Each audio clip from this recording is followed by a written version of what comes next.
Okay, welcome. Welcome to all of our viewers around the globe. I think we are at least on 3 continents today.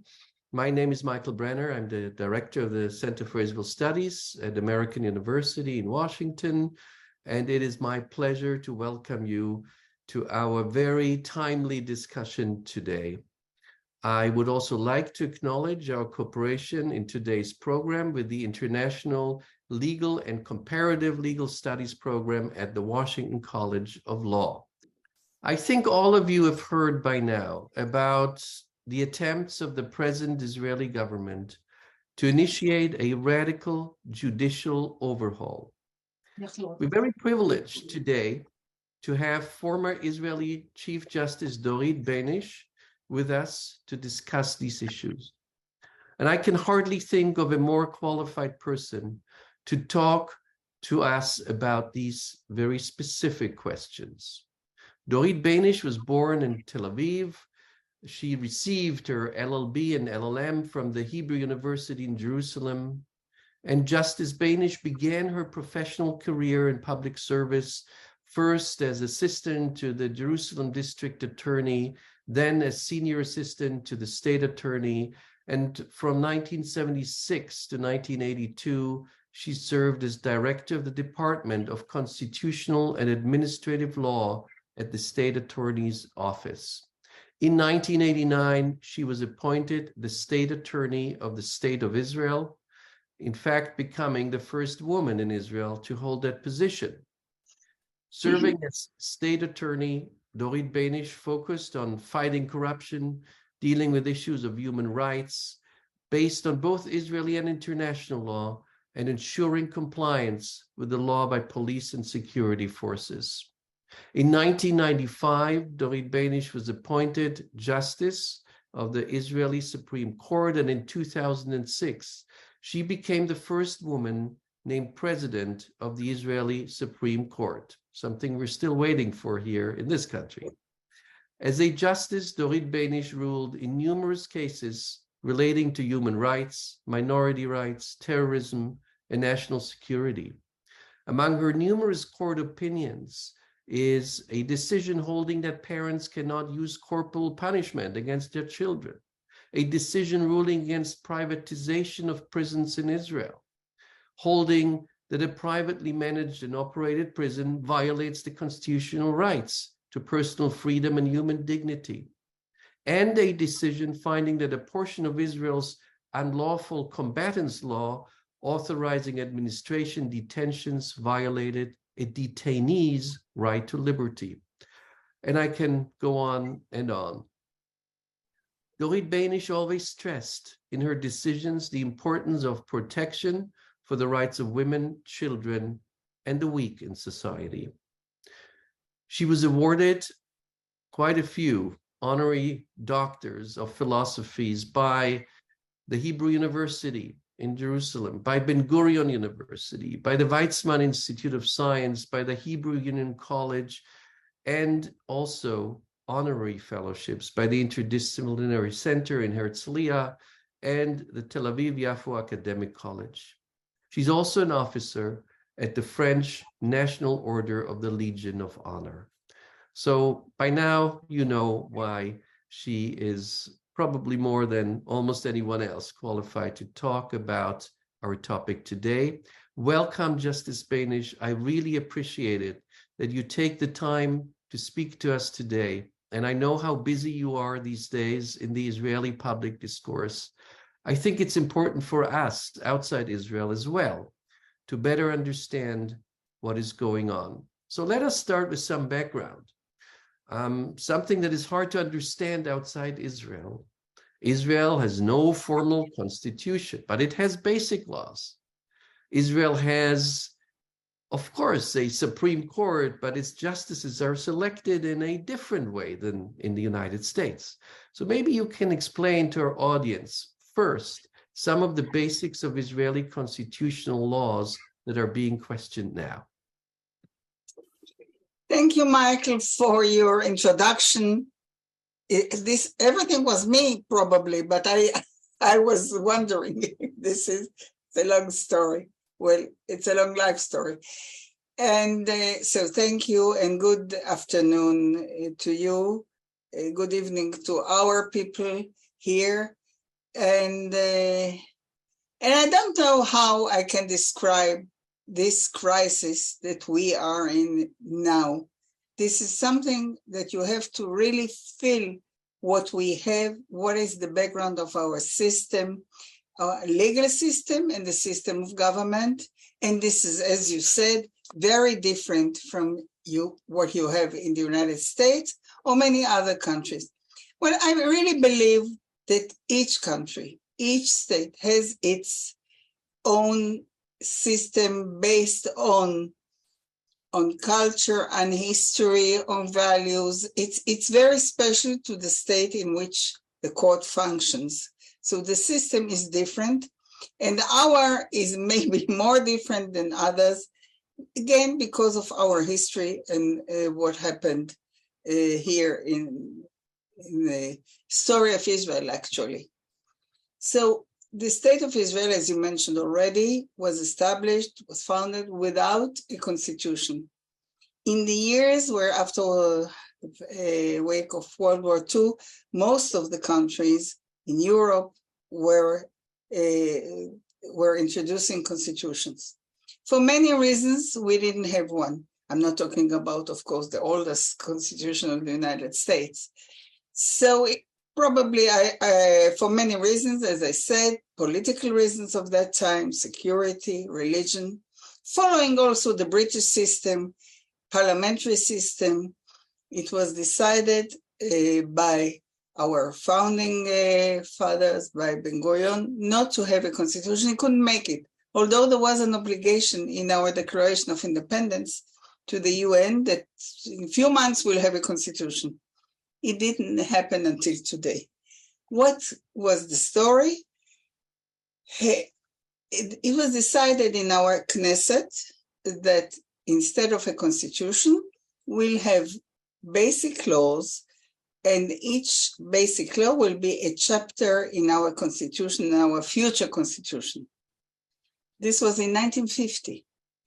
Now, we didn't have a Bill of Rights, and this happened only in 1992 in a basic law of human dignity and liberty, where very important human rights were enshrined by legislation. And this is only part of the background of what's happening today, criticizing the court that took, after this basic law of human rights, took through interpretation of the law, that the authority to have judicial review on legislation.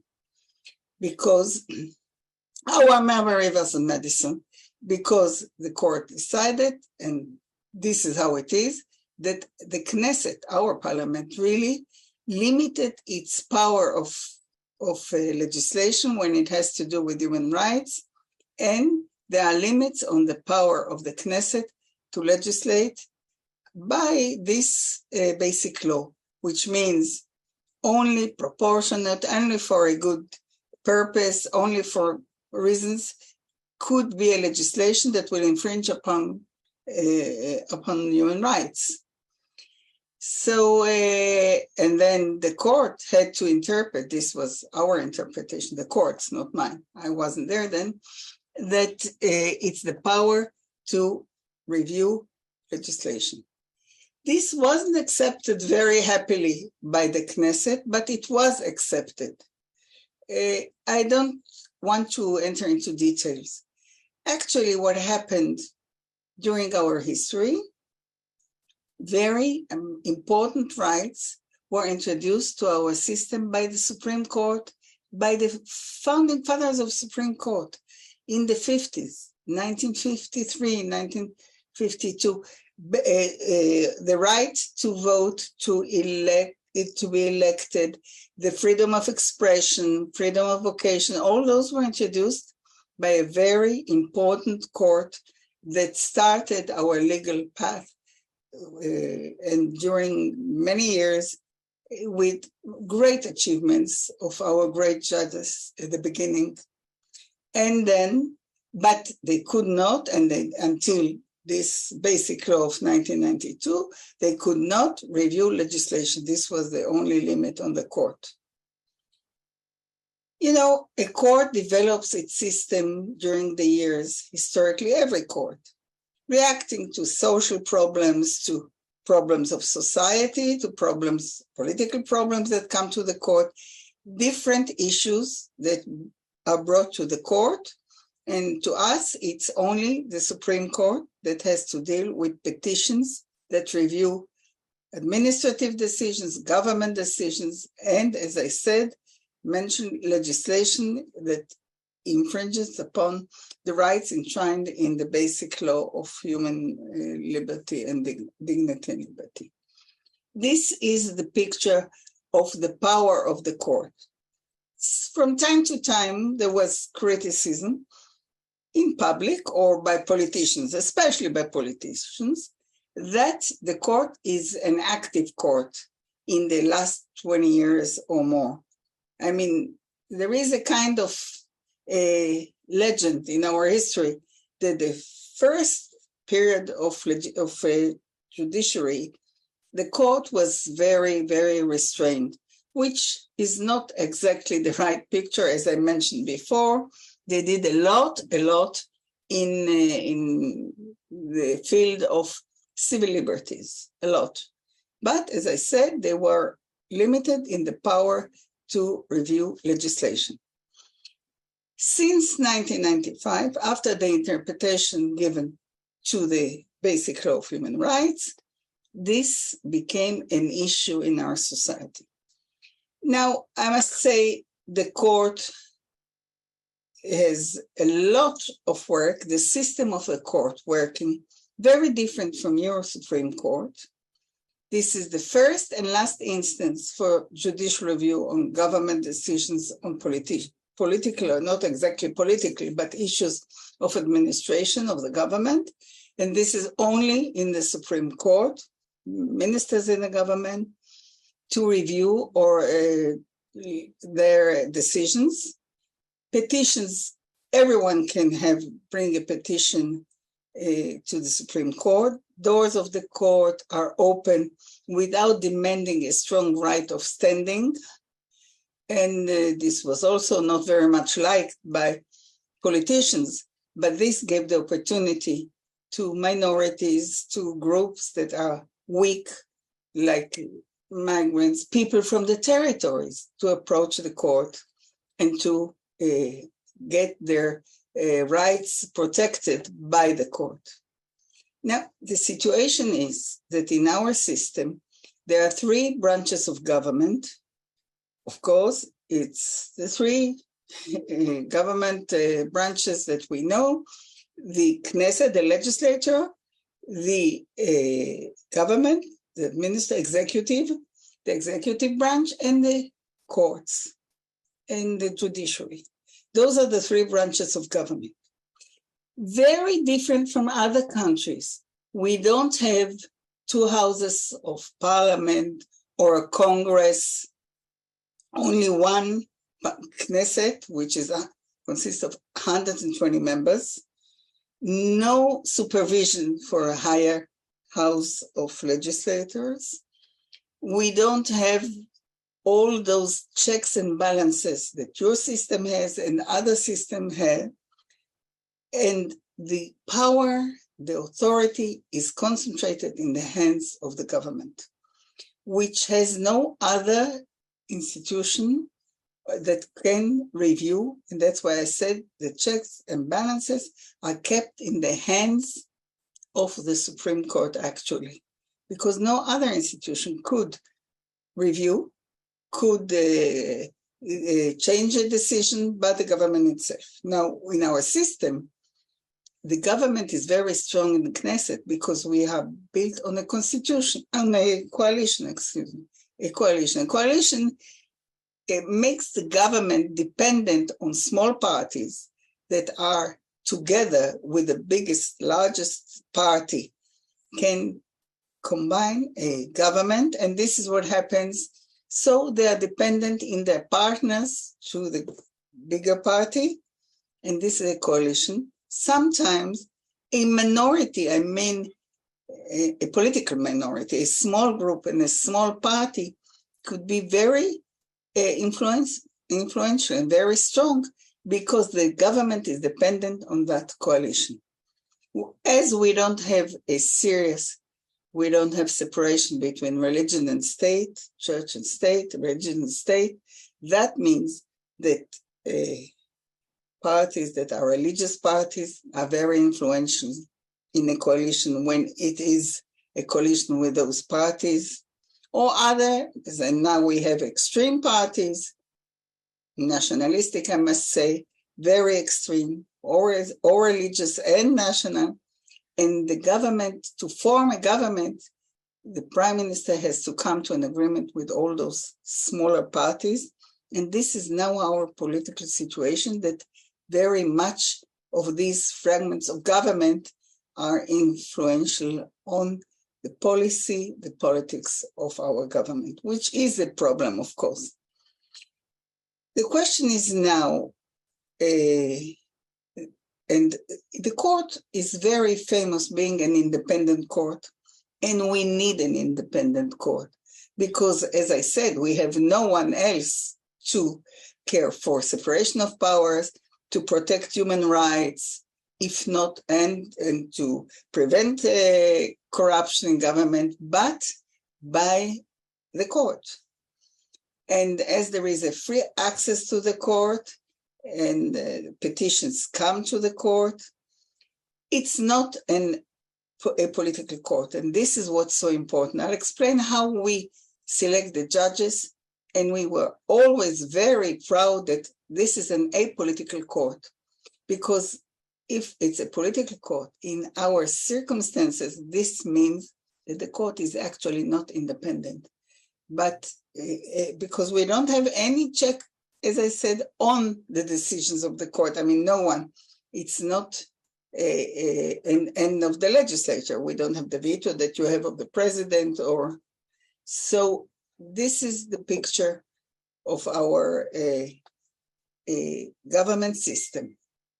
What happened now, and this is what you probably want to know, is that the new government that was formed, and I already mentioned what kind of parties we have in this government, the new government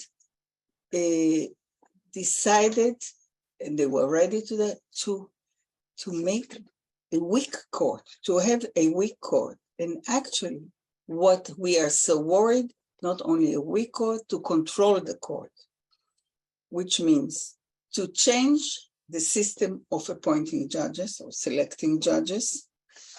This is one thing. The other thing is that if the court decides to abolish legislation, kind of law that is contravening the basic law, they will have an override, and the majority in the Knesset, 61 members out of 120, can actually bring back the legislation, the law that was struck down by the court. This is the override. And actually, those two things, not only, especially selecting judges, is the danger of having a political court. And as I said, if you have a political court in the United States, I'm not sure that everybody is so happy about it, but still you have a constitution. The president has to give his report to the Senate to approve, and it's more complicated. There are few institutions controlling. We have nothing but the court. This is really now the outcry, because they came with a program that wasn't known. The thing was that everybody knew, and that's what the government says today. They declared, we are going to reform the legal system. Well, to reform the legal system, as everybody thought, is to improve the system. which means we have a backlog, it takes very much time, we need more judges. There are many things that could be done to improve the service of the judiciary to the crowd, to the people, to the public. But what happened is that nothing of the proposed legislation has to do with those problems of the judiciary, not at all. The thing is, and this is why we say this is not a judicial review, this is a regime review. You want to change the regime to control, one government will control the Knesset, the government, and the court with this idea. And the court will lose its independence. And the problem is that when human rights would be infringed by the government decision, Knesset decisions, there will be no serious institution body that could review and protect human rights. Now, with the power of religious parties, we are afraid also of human rights, of women, gender, which are serious problems from a religious point of view. But this could be very, very bad situation for women in the country. The truth is that the basic values were based on the Declaration of Independence. The Declaration of Independence is the document founding Israel. And there it was enshrined and guaranteed that this will be a home for the Jewish people, that's what we call a Jewish state. It will be a state, a democratic liberal state, by giving all its citizens, everybody, equality with no discrimination between different parts of society, not because of gender, not because of any belief or anything, equality. Our basic law of human rights, what I mentioned, and liberty, dignity and liberty, does not include equality, because the religious were against it. So this is how,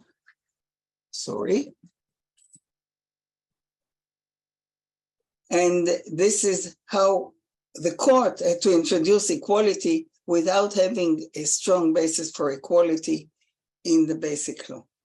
So this is, as a background, it's complicated, and I'm trying to do it, as short, and still it's not short enough. So if you want to ask me and lead me how to go on. Yes, thank you. I think although many of us here on watching this and listening to you are familiar with some of the features, thank you for providing the background to all of us.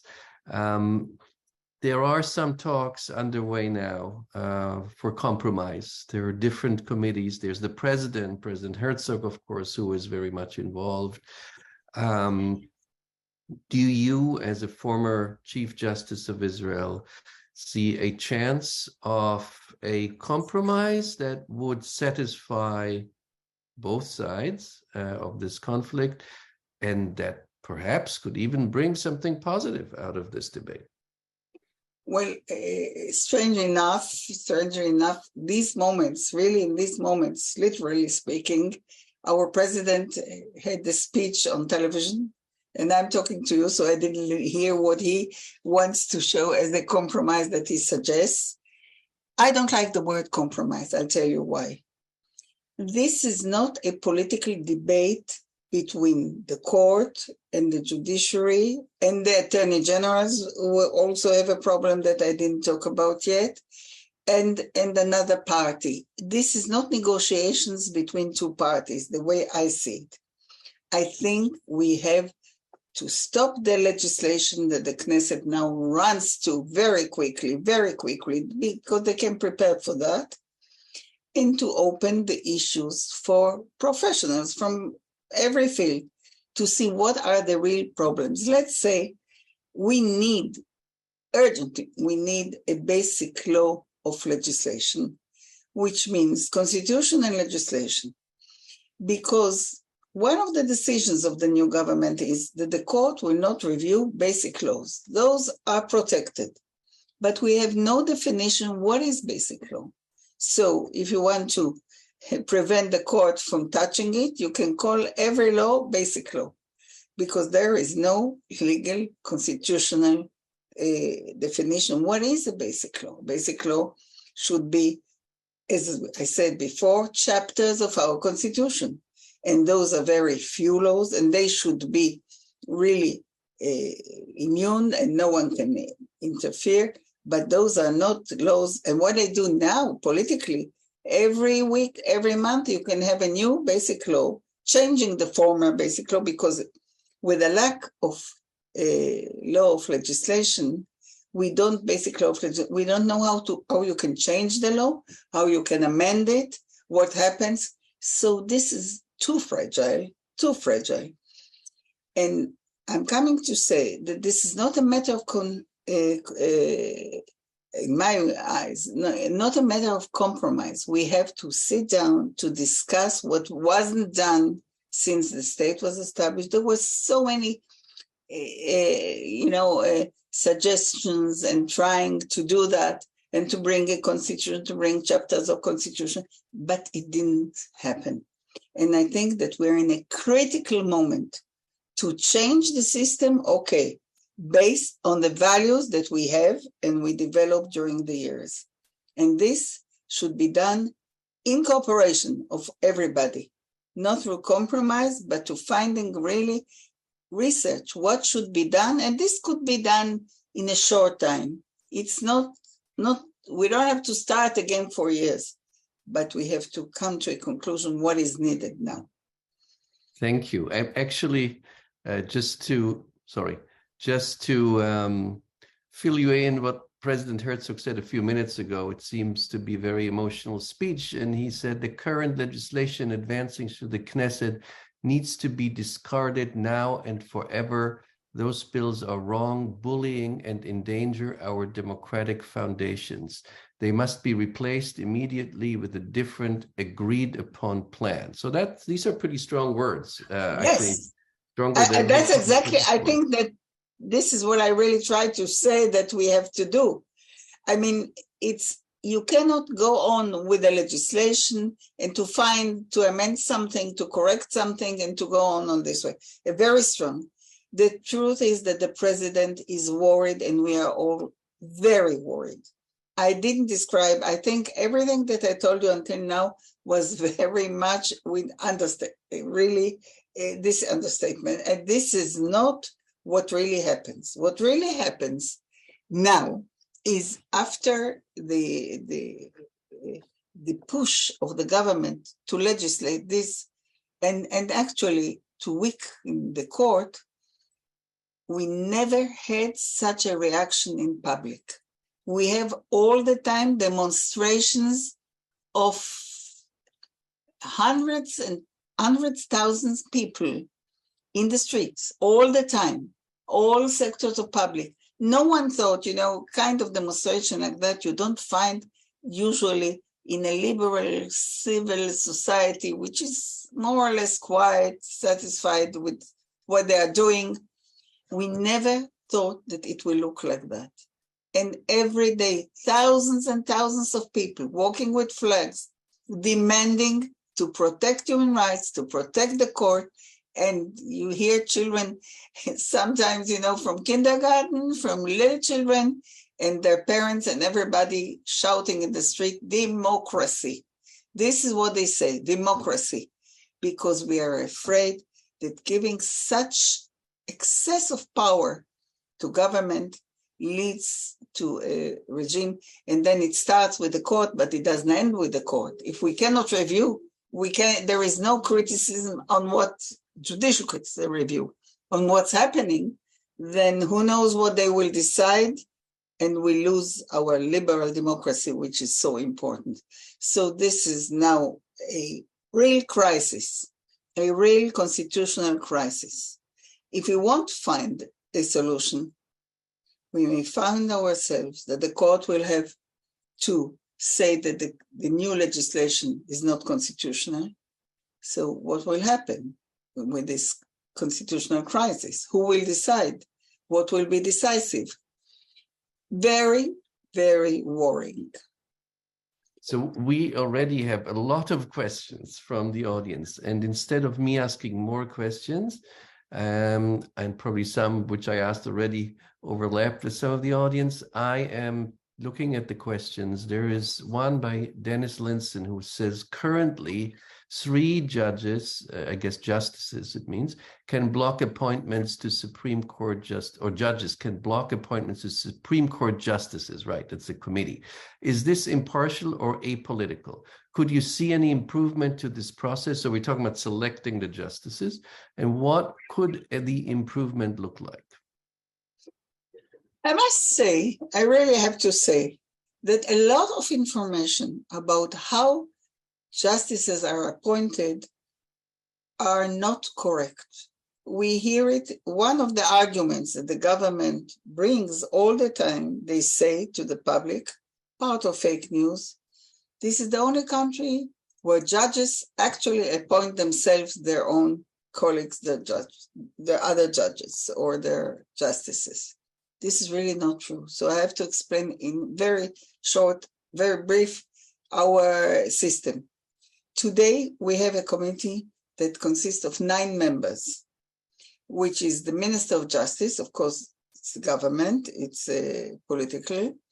A Minister of Justice heading this committee, another minister who serves in government too, both are coalition, a member of Knesset who is a member of the government, and one member of opposition.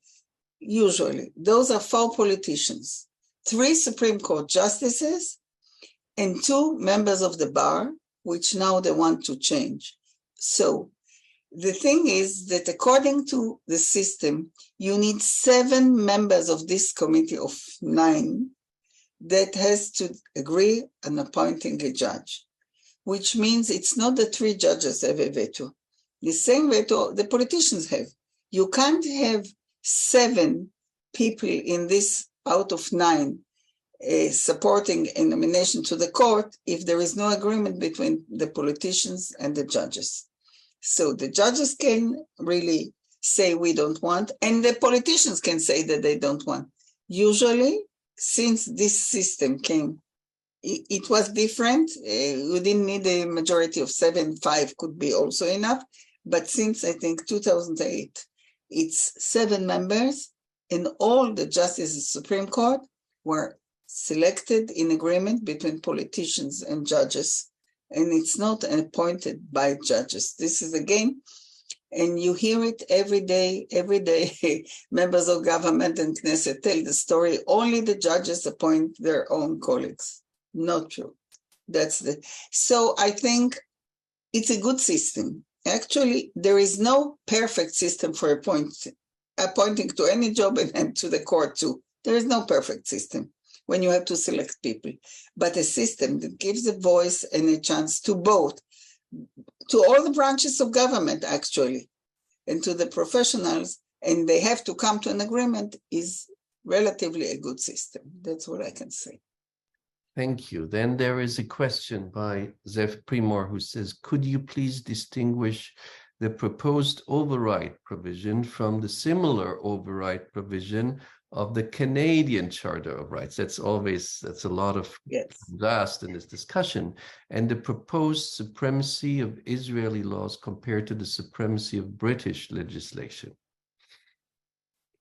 Well, I think I started saying in putting my thesis is that every system develops its own way of institutions and its legal system. Those who want to change here, they take one component from one system. They want to elect the judges, select them like in the United States, politically. That's what they say, with our conditions. Then they say we want the override like in Canada. I can tell the audience that many Canadian experts, many of them, Supreme Court justices of Canada, retired of course, wrote a declaration, about 80 people, the best experts in Canada, to say that you cannot compare their override to what is suggested here for many reasons. First, and then Canada has a charter of rights. This is true. There's the charter, as a constitution and a charter. This was a political compromise in Canada for political reasons, and it is used more in the provinces of Canada, but I don't know about in the override on a decision of the Supreme Court of Canada. And the experts, there was a lecturer, we had a guest here, he's still here, who was actually Minister of Justice in Canada, Attorney General, law professor, Irving Kotler, and he gave his interpretation, explanation why you cannot compare the Canadian override to the override that is suggested here. This is what I say, you cannot take one thing from one system and put it to another system. It's completely different. It's protected there, and I don't want to elaborate, but so much was written since then that you cannot compare. Here, the idea is the 61 members of Knesset can override every decision of the court, which is really unacceptable. This is something you don't know in the States, you know it in Canada, but as I said, it's a complete system in Canada. It's nothing to compare. And it's interesting, since I think 1984, the charter, or 82 maybe, the charter in Canada, there was no use of the override. It was in provinces, it was in Quebec, it was in others, but not in the federal system. If we will have the override, every decision will be overridden by the Knesset. So it's you cannot take from one culture to another. The British system also, they can declare incompatibility of the law to the Human Rights Act, and this is enough without interfering with abolishing or striking down legislation. It is respected by the parliament when the court declares it. It's a different culture, a different system. You cannot take from one to the other. We share the same norms, all of us, the same values, but it's interpreted and it's applied differently. Here is a question from Jonathan Forstad. He has a question about how democratic the basic laws of human dignity in 1992 were, because they passed the Knesset with only 32 votes. Well, one of the problems, and it's discussed now, as I said, how do you enact a basic law? Do you need a special majority? Of course you need, but this is not by our law. This should be done if we'll have a basic law of legislation. The truth is that this basic law, a special committee of the Knesset worked a lot from different parties on this legislation of the basic law of human dignity and liberty. And 2 years later, it was approved again, and then with 70 members, because they amended something. And then the same law was amended by 70, I think, or 69 or 70 members of the Knesset. So it's not 30, it's more. But according to the system, until this is one of the problems, you didn't need a special majority. If we demand and want something is to have a basic law where, and this is now discussed, where you need 80 members of the Knesset for a basic law, 3 times, if not, in the next Knesset, there's different suggestions, but the law is the law. So as a person who in principle is optimistic, I say maybe something indeed, improvement could come out in the end if both sides would be open to that. It doesn't look like that now, but I have a few questions around the same topic. I'm taking Fred Lays in here. Can you explain the relevance of Bibi, of Prime Minister Netanyahu's trials for the proposed judicial reforms that a few people asked? That what's the role of his personal interest in this? And I don't know if you want to answer it. It's... I don't know if I don't want, and I can't. I really don't know. You cannot, me, of course, I'm not in politics. I cannot analyze what are the motives of people in doing so. What I'm afraid, some say that this is one of the things that motivated his decision to go with it. I really don't know. I can't comment on it. Actually, because of a conflict of interest, there is an opinion of the Attorney General that he cannot really do anything to change the laws that can influence his own trial. But this is a complicated question. Maybe it has also an influence. I don't know. What I'm worried is, as I said, it's not to change a law or to reform the judiciary in this way or the other. It's a complete change in our regime, in the institution. It's only the beginning. If the government has the power, without any judicial review, to do, what I suggest is that basic laws will not be reviewed, that government decisions will not be reviewed, that appointments by government of ministers will not be reviewed, and we did review in the past. If all this is, it's a different thing. It's a different regime. Now, why only this institution? They can interfere with every institution because there is no control. So this is really worrying. What is Bibi's real view or interest? I really don't know. Yes, of course. My colleague Raphael Cohen-Almagor asks, what are the strengths of the seniority principle in deciding the president of the Supreme Court, and should the term of the president be limited? Well, first, it is true we didn't mention the rule of seniority. I believe that this is one of the best rules we have.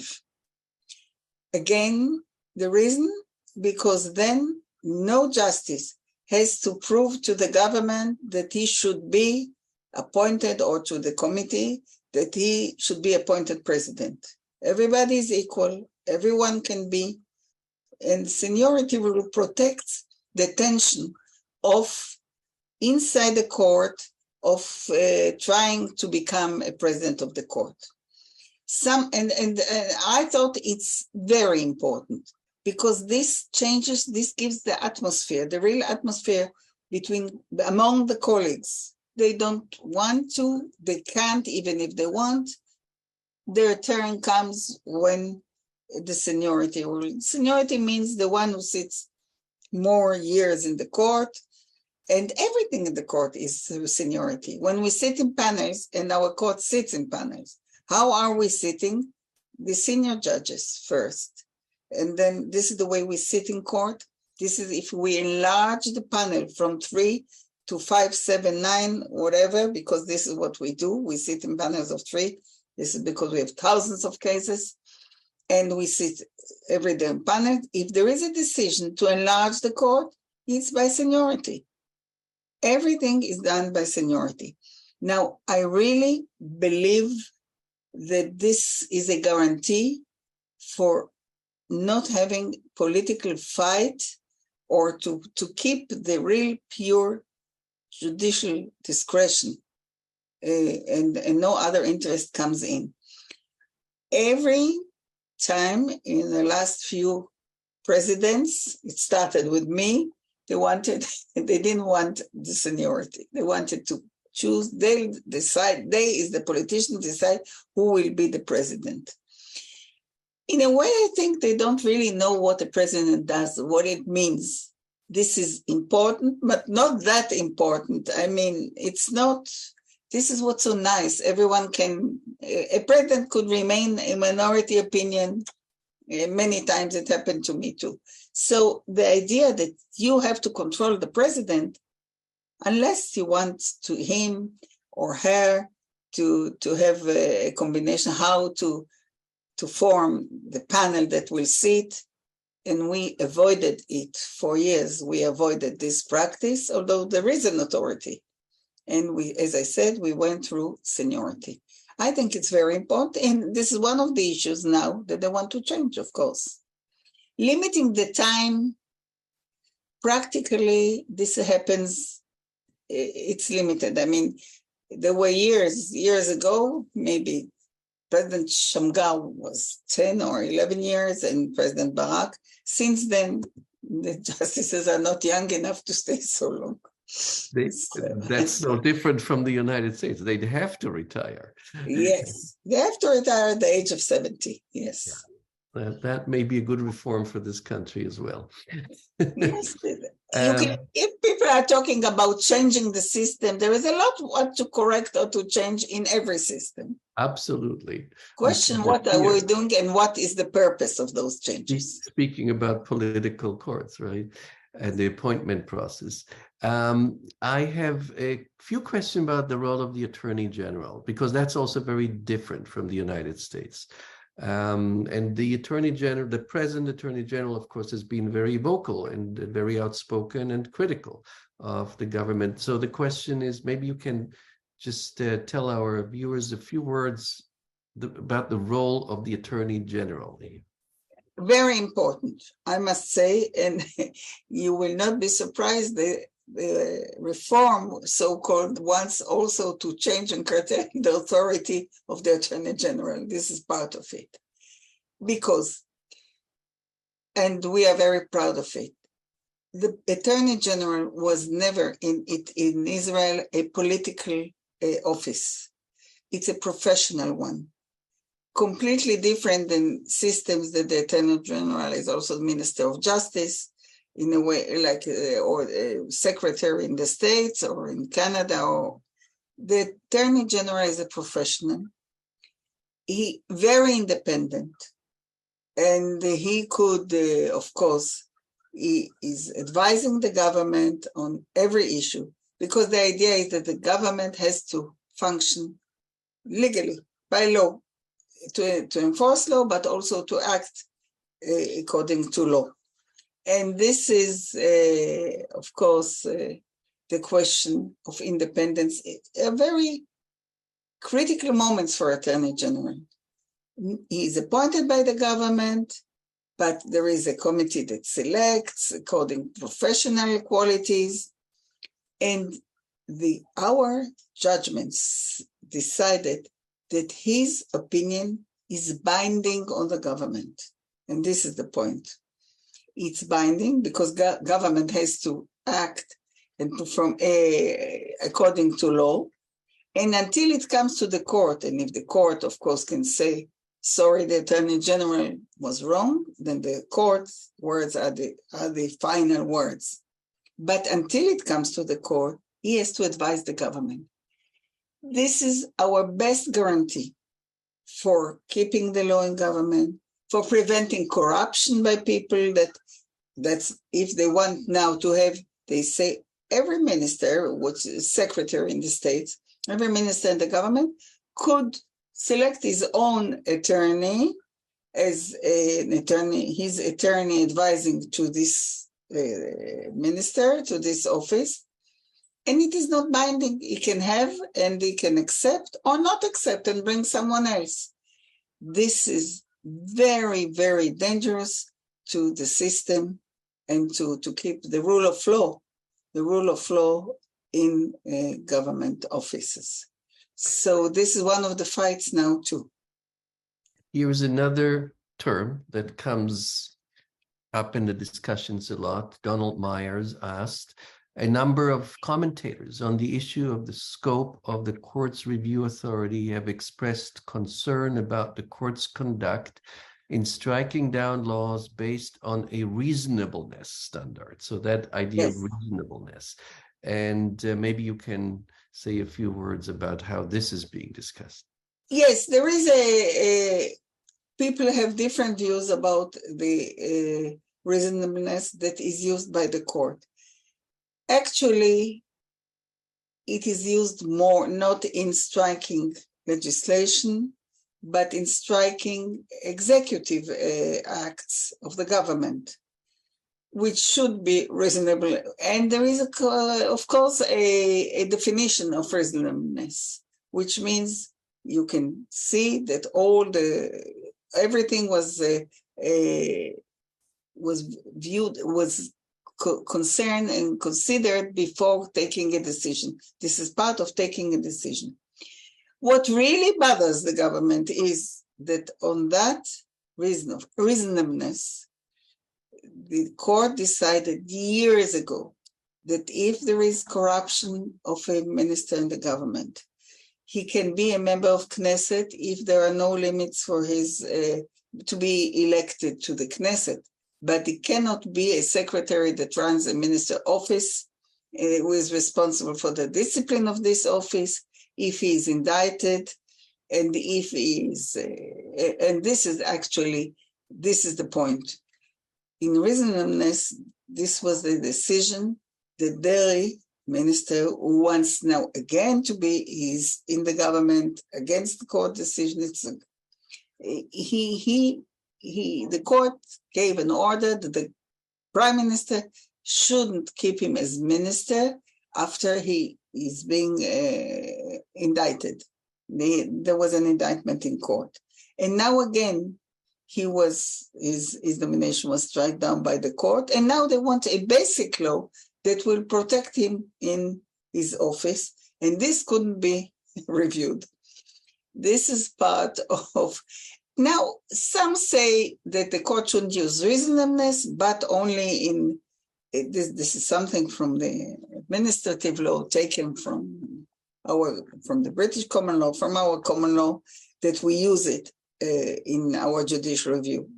But some may be extremely unreasonable. This is a possibility. Mostly, this is how it goes. So this is something that could be formed. I don't think that we have to strike down completely the reasonableness, because this sometimes shows that something is wrong if it's not reasonable, extremely not reasonable. And we have very good examples for that.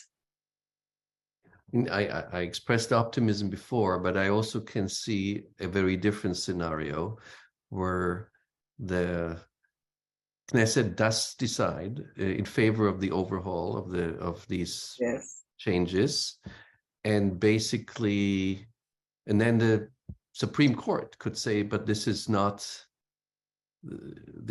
legal, right? They can question that, and then we have a real stalemate between the judicial and the executive, and what would happen then? I don't know, and this is really the crisis that we are afraid of. And if the president says that he is worried and concerned, we too, all of us, and me too. I don't want to reach that stage, and it's not needed, because as I said, it's not impossible to find a solution that we accepted, unless the real purpose is a weak court and a political court. With this, we cannot accept, we cannot compromise.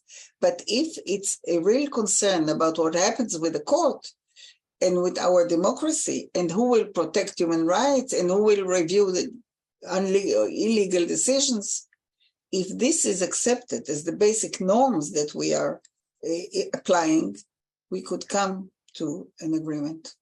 I hope we will not come to this terrible situation that you mentioned now. Right. Here's an interesting question by Rita Plout. She says, can you give an example where there were different interpretations by the Knesset and by the Supreme Court of a right guaranteed in the Declaration of Independence? The rights are not guaranteed in the Declaration of Independence. The Declaration, I think some say, and it is not a bad idea to see the basic constitutional norm in the Declaration of Independence. But it was decided, since the state was established, that this is not a constitution. This is only the spirit of the principles that we respect, if we are talking about the Declaration of Independence. The truth is that the court was so careful when it strike down legislation, very, very small issues, 22 decisions since 1992, which is really in every country that has a constitutional court or a court that reviews legislation, you cannot compare how many times it comes to the court to decide to strike down legislation. Very, very few. And the idea, I think, that the government and the Knesset are not worried so much about striking legislation, because this is very rare, very careful, and with a lot of respect to legislation. I think that they are really worried more about decisions, government decisions, the executive decisions, that this is, of course, the basic role of the court. This is the role of the court since it was established, that it can order the government not to, like we have in every system that we know. I think they are much more worried about this than about striking down legislation.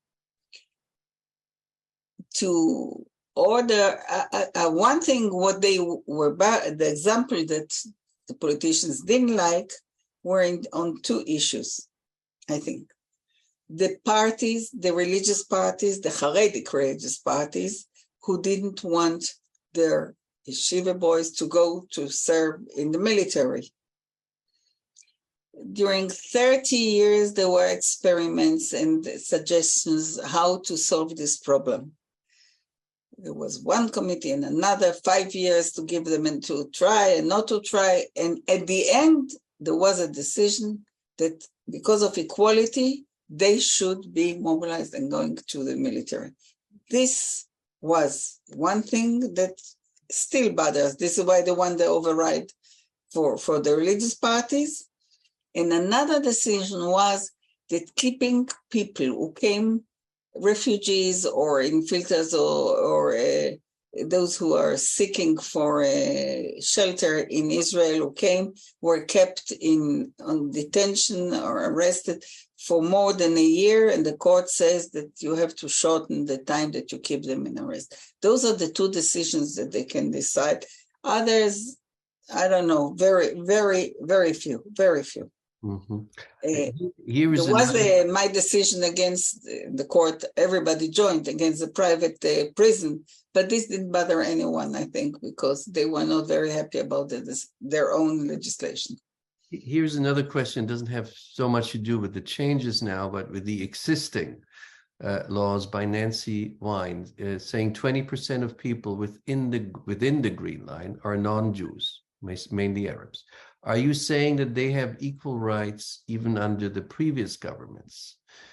So this, of course, is a question about, she says, I'm referring to home building, access to land, differences of infrastructure, and so much more. There are many problems. It is true.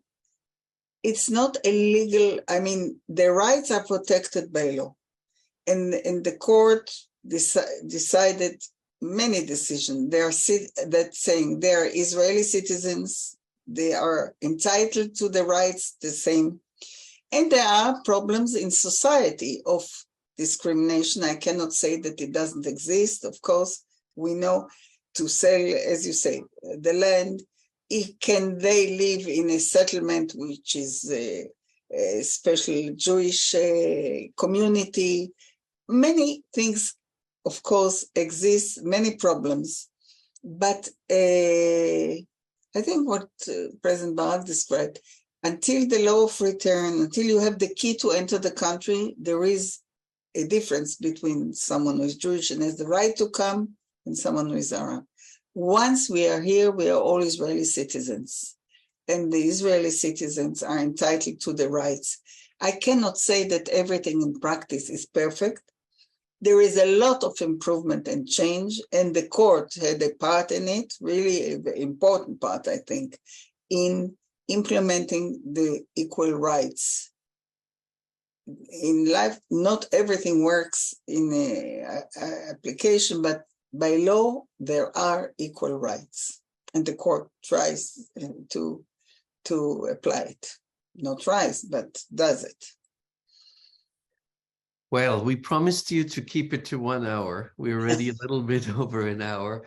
I see many more questions in the chat, in the Q&A. I apologize to all of you whose questions I was not able to take. But I think in this hour, we all learned a lot about not just the Israeli legal system, but also about the proposed changes and maybe also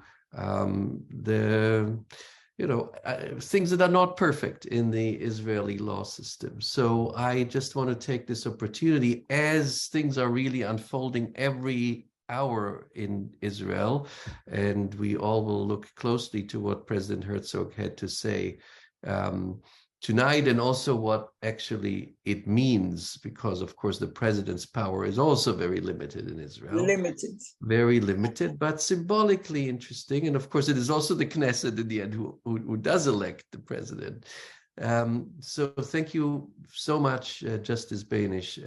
I really appreciate that you took the time, and I'm sure so did all of our viewers. And I would also like to draw all of your attention to another event, which is very much related to this discussion. On March 27th at 7 p.m., AU will host the annual Amos Perlmutter Lecture, and our guest in person will be Professor Menachem Ben Sasson.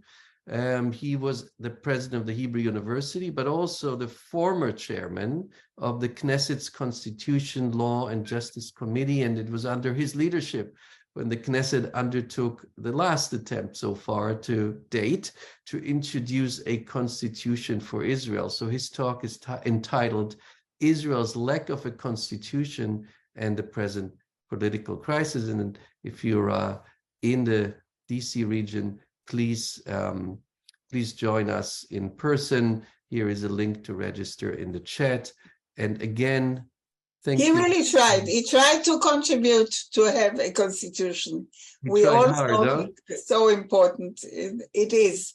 So I can tell you, first of all, thank you for listening. I tried. It's so complicated to explain what's happening now and to explain our system. I tried at least a little of it. And we don't know what will be tomorrow and the day after tomorrow. So we'll hope for better times and a lot of agreements and goodwill from everybody that is involved. Thank you too for having me.